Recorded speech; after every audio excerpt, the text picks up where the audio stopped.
Coming to you live from Johannesburg, this is Fridays with Tim Modise.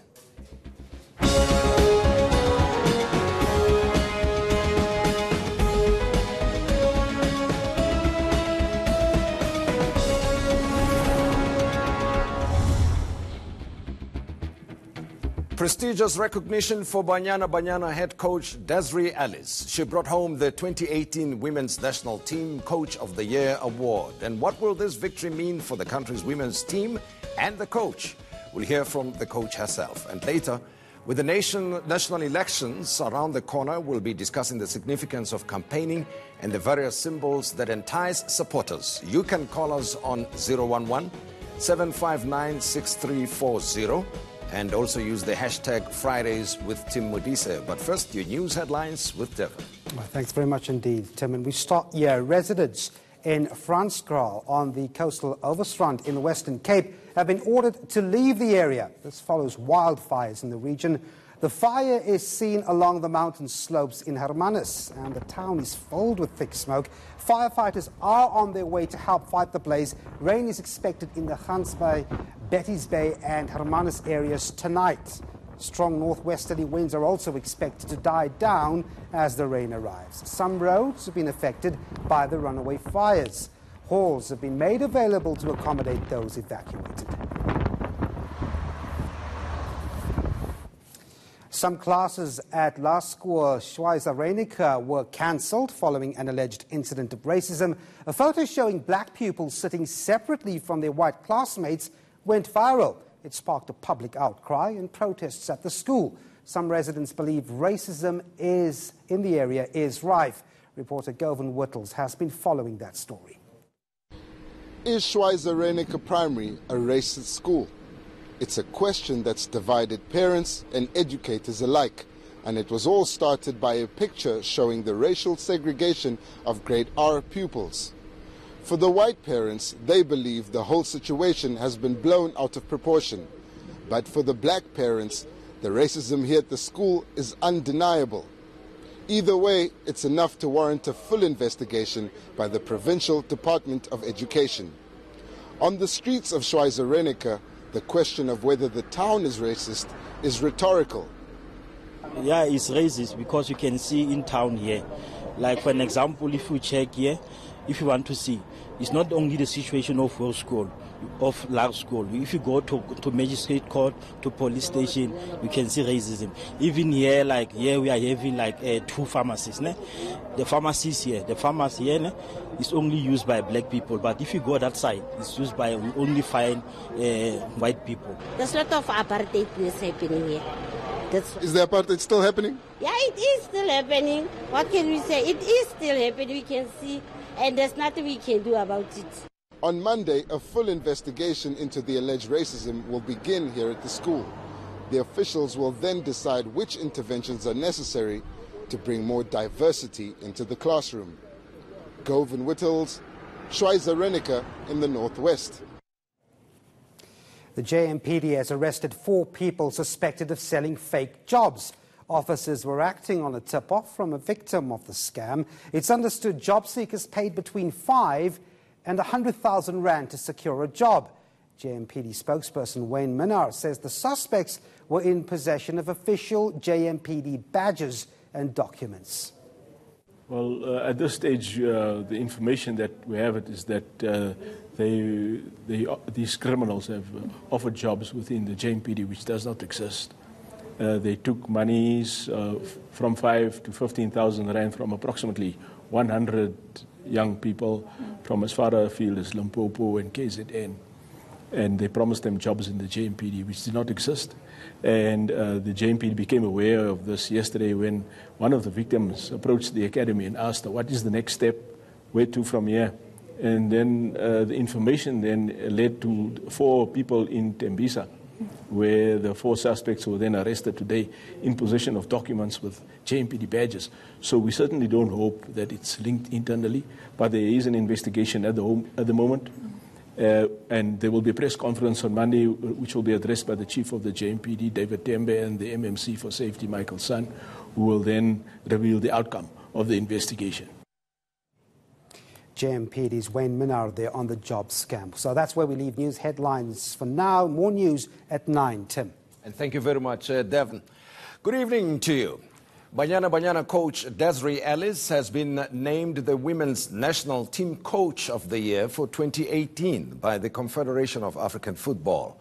The national team had a great run this past year, having qualified for the World Cup and narrowly losing to Nigeria in the finals of the Continental Tournament. To celebrate the guts, the sweat and the glory of the team, we have the coach Desiree Ellis joining us from our Cape Town studios. And welcome, coach. Congratulations to you. Good evening, Tim, and welcome to the listeners, and thanks for having me. Well, I wonder what you attribute this to. You were put in that position as interim coach and given the full-time responsibility of panel beating the team and getting them into shape, and you've just been achieving success after success with the team. What do you attribute this to? And you've been part of the setup for quite a while now. Is it the perseverance, the patience? What is the story? Look, there's coaches that have come before. You know, we just continued where the other coaches have left off and just taken it a little bit further. You know, coaches have a short period of time to work with a team, and sometimes you don't achieve everything that you want to in that period. But being with Coach Vera for 2.5 years, I could see what it is that she was trying to do. You know, we just carried on with the work and made it a little bit better. But we have a fantastic group of players, you know, and we pride ourselves on our teamwork. And I think that is what has brought us through our teamwork, the unitedness that we have, you know. Yes, I got the award for National Team Coach of the Year, but I have two fantastic women that work with me, the assistant coach Tina Sonke as well as the performance analyst, and they do a lot of work behind the scenes, you know. So the award is for everyone who's played a part, you know. These coaches that have come before, you cannot ignore what they have put in, you know, and each one puts in a process and puts a block in, and the next one comes and puts another block in, and yeah, I'm putting another block in, and whoever comes after me will obviously put another block in, and it's all that work that has been done before by coaches and players, you know. But it's just been a fantastic year for us with the commitment that the players have shown. You know, when everybody's had a holiday now in December, the players have been training to get ready for the Netherlands and Sweden game happening in Cape Town. Well, but you, this whole football business has been a lifetime thing for you, isn't it? I mean, you've been involved in football for how many years now? It's decades upon decades from your school days, I gather. Yes, I started playing for a girls' team only at the age of 15, but started playing with boys from 6 years old, and made the national team at the very young age of 30. And I was fortunate to become an assistant coach from 2014 to 2016. Then I became the interim coach from 2016 until I was appointed the head coach in February of last year. And it's just been an amazing, you know, time. Winning the COSAFA Cup back-to-back, and, you know, the South African Team of the Year, CAF Team of the Year, and, you know, but I always say to the players, you know, you change people's minds and perceptions by performances, and the more you perform, you know, we don't do things for awards and rewards, but if you do well, these are the things that happen, and it's been fantastic, you know, for Tembi as well. You know, getting the CAF Player of the Year at the very young age of 22. But if you put in the work, then you reap the rewards. Yeah, and also you have restored a sense of pride in the nation. You know, when we were a bit downcast, and you guys went up there and did the best you could, reaching the finals, and of course capping it all with the awards that you received. But the question remains, though, that we do not have a professional footballing setup for women football here in the country. So, you know, many people wonder, what is the secret of your success? How do you identify the players? When do they get game time? Because we know with the male team that we've had PSL forever. We've got so many teams in the different parts of the country, the villages, the townships, and the suburbs. There's always football being played by men. What about women? Look, we have the SASA League, which is a provincial league, which is in 9 provinces. And we do regular road shows with SASL, where we go around the country and watch matches. We also have a national selection where we also go around the country with the under-17 and under-20 coaches and go and identify talent. We also have provincial technical officers, male and female, one each in 9 of the provinces. And every coach out there is a selector. We've had requests from coaches, and we would send a provincial technical officer out there to go have a look at the players. You know, we go to national championships, we go to tournaments, and we identify players, and then it's up to the players to see if they can raise their level. On the other hand, before players come into camp and we selected a squad, we then send out a training program to players prior to coming into camp, because that is the biggest challenge that we face, the physical conditioning of the players. And when they come into camp, we're not starting from scratch. So players are really, really committed and very dedicated. And I think that is a big plus for us, that when they come into camp, you see that they've trained. Sometimes you have a week. You cannot do that much in a week. So if they come in and they are really fit, then you can really concentrate on the footballing business. But we have a national league anticipated to start this year, and that will really, really bridge the gap, you know, between the league and the international football. And I'm thinking about the young girls as well. You know, with the success of Banyana, I'm sure a lot of young girls are inspired to take up football, but do not have that many opportunities. I would like to hear your views regarding the development of the sport, particularly football, but other sporting codes as well at school level, because not much sport seems to be played these days. What do you think?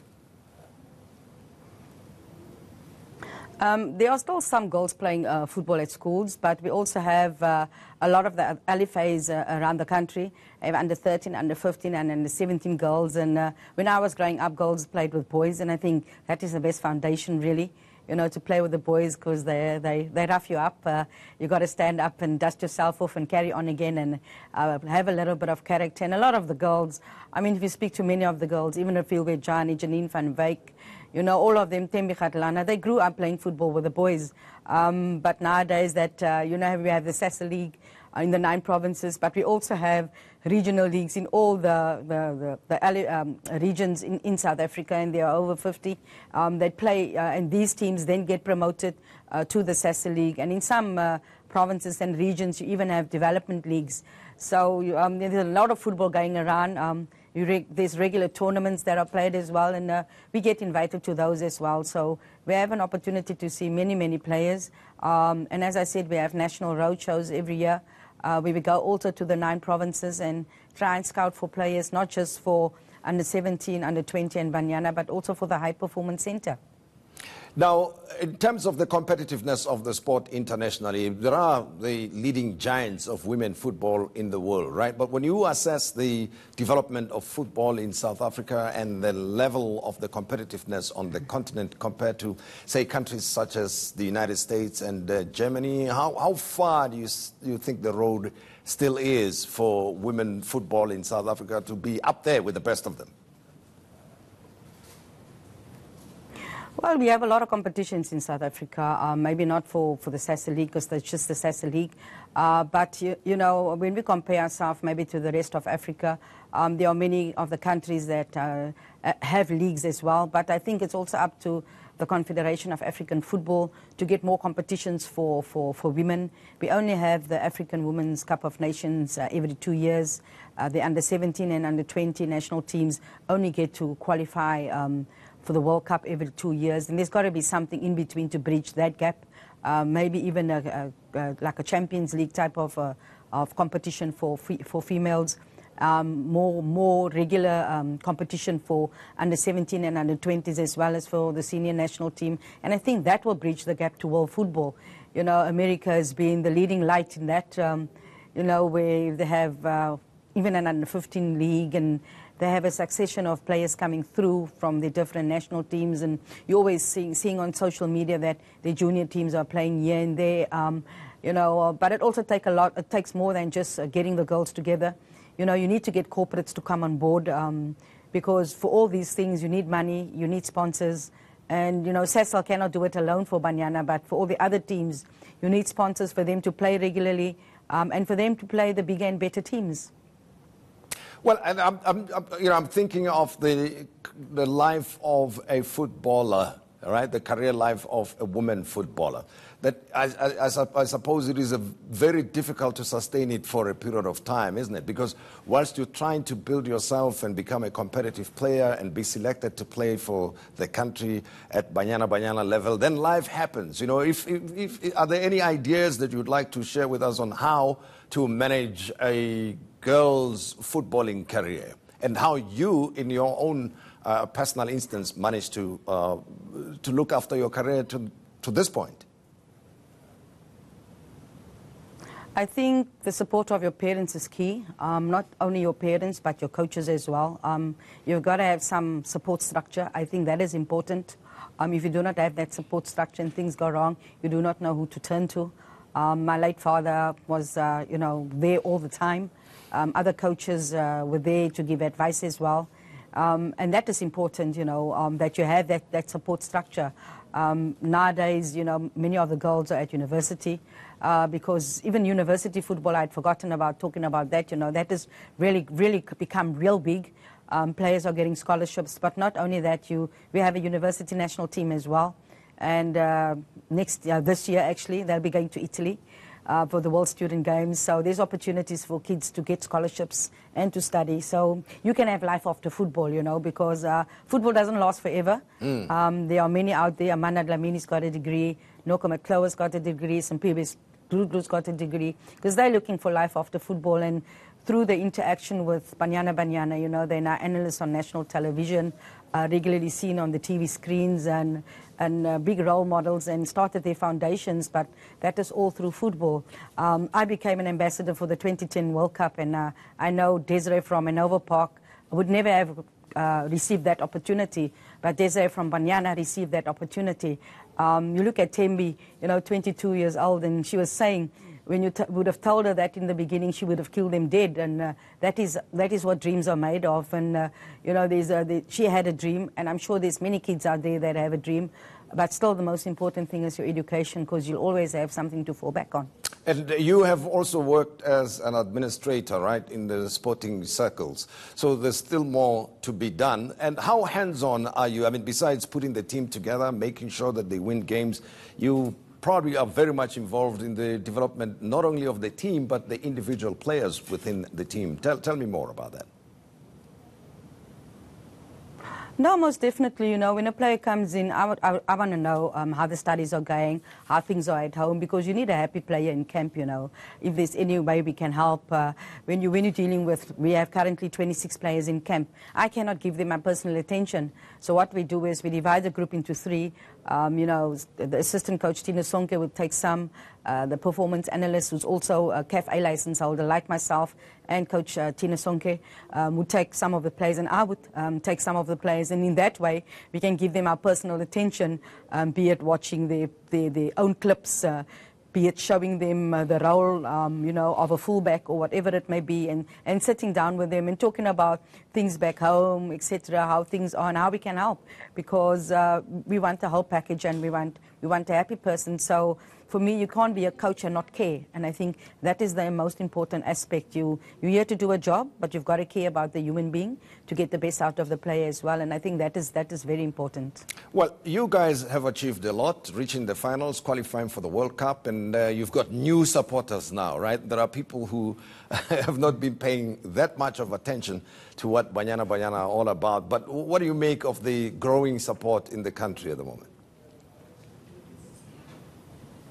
Look, before we knew that Banyana was much loved, and it was always the goal for this group. The heartache, I had a heartbreak of 2014 when we didn't qualify for the World Cup. I just can still remember, Andile Dlamini on the bench crying, and Simpiwe Dudu saying, looking for some divine intervention with prayers. Janine with an interviewer, just wanting to get away, crying, and I think that is what drove many of them, and for a few of the group it might have been the last opportunity to go to a World Cup. So they have really gone out there and really you know, put their foot down. And our president, Dr. Jordan, came back from the 2018 FIFA World Cup, and he said the one thing that stood out for him was the physical fitness. And we had decided long ago that we were not going to be able to compete with the Nigerians with their physicality, the Cameroonians with the physicality. So we decided, you know, we needed to be as fit as possible and then to put the ball on the ground and start playing. And that is who we are, and we stayed true to who we were in all the games that we played. And, you know, with the physical fitness that we had, I thought, if not the fittest, we were one of the fittest teams at the tournament, and that held us in good stead, you know. But it's all important only if the players buy into what it is that you want to do, and you have a good support structure around you, and you have a bigger support structure, that being the coaches at the South African Football Association and other coaches that you can ask for advice. Sure. Because, you know, you must never be too proud to ask for advice, because you learn and grow all the time. The game evolves, and you've got to evolve with the game as well. Well, I'm talking about especially public support now. You know, football fans can be very fickle and definitely very passionate about their sport, right? Now that Banyana are doing well and Bafana appear to be in trouble or have not qualified for any major tournament in recent times, you can imagine the amount of stick they are taking as a result of that, to the extent that people are now suggesting that maybe Banyana should take on Bafana and then let's select a national team from there. What do you think? With all due respect, you know, we will never be able to compete physically with men. And I just think, you know, a little bit more credit has got to be given to Banyana. We need to celebrate Banyana and not compare them with Bafana. I know the work that the coaches and the players put in. Nobody goes onto a field to lose. We even use some of the stuff that Stuart Baxter uses, because our performance analyst, Shalene Boyson, has been with Bafana before, so we use that as well. We're just urging the boys to go out there and qualify for AFCON, because we know they can, you know, and lift the mood as well. But we rather want people to celebrate us and not compare us. And I think, with all due respect, we won't be able to compete physically. You know, the players have the talent, you know, the same talent that maybe the guys have, but physically we cannot compete. But we want to be celebrated in our own right and not have any comparisons. Well, obviously the country very proud of you, Desiree, and very proud of your achievements. And you are a role model yourself, a leader of the national football team. So let's learn from the leader and the role model, Desiree. I know you complimented a lot of people and said it is thanks to their support, which is great. But you yourself, what can we learn from you, Desiree? What is it that you think keeps you going? I mean, from the days when you played football, playing for Banyana for the first time at age 30 and going through the ranks, becoming an administrator and now coach and leader and developer, I would like to believe, of your footballers. Tell me more about your own attitude and approach to your life. I think you've got to have the passion for what you do. I think that is so important. Yes, I get paid for being the coach, but if I didn't get paid, I'd still do what I do because I love doing it. I love working with people. I think we're not put on this earth just to be or to live. I think we put on this earth to make a difference, and that is what we are doing, trying to make a difference in the lives of other players. So it was important that I got my education, you know, went through the coaching courses, went overseas as well on coaching courses, and made sure that I knew as much as I could learn. And when the chance came, I grabbed it with both hands, you know. And with the support that you have, you go out there. I never give up. And I think when you look at a lot of sports people, we have five-a-side sometimes, and the competitiveness in the five-a-side is just something else, you know. It shows the attitude of the players, that they never give up, and that is important. And I think it rubs off, you know. But the biggest thing, I think, is belief, you know, the belief that we have within ourselves, within each other, the belief that we have in God. But I think the big turning point was, you know, COSAFA 2017 in Zimbabwe, when we were 3-0 down in the 75th minute. And within 9 minutes, we had equalized and won the game. And I think that was the big turnaround for us, because we can all talk as coaches about belief, but the players have got to believe in themselves as well. And from then onwards, you know, things just got better and better. And players realized that, you know, they have the talent.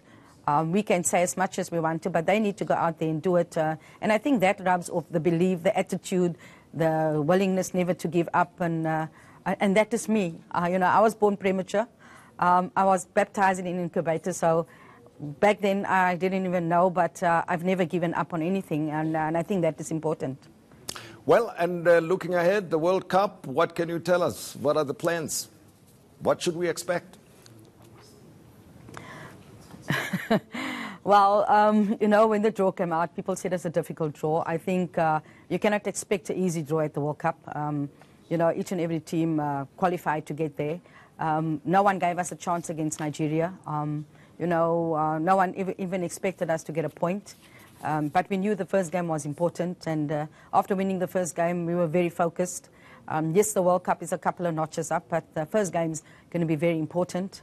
And if you win one game in there, you go into the next round, and we will make sure that we have as much information. And over this next couple of months, we have the Netherlands and Sweden. Then we go to the Cyprus Cup, where we play Finland, Czech Republic, and Korea DPR. Then we have the USA in May, and we're still busy preparing other camps as well to make sure that the players are in the best physical shape ever, but also make sure that we have a plan, and then it's up to the players to execute that plan, because that is exactly what happened at AFCON. Yes, there is a few levels up, but if you can do it at AFCON and raise your levels, then it's our first World Cup, but we've been to 2 back-to-back Olympics, and we've competed, but we want to, when we leave the World Cup, we want to make sure that people remember us. Well, they sure will remember you, and they're very proud of you tonight. And 2018 has been a fantastic year, and may 2019 be an even better year for you and the team. Desiree, Ellis, thank you very much for having been our guest. And still ahead, the big song and dance of political campaigns.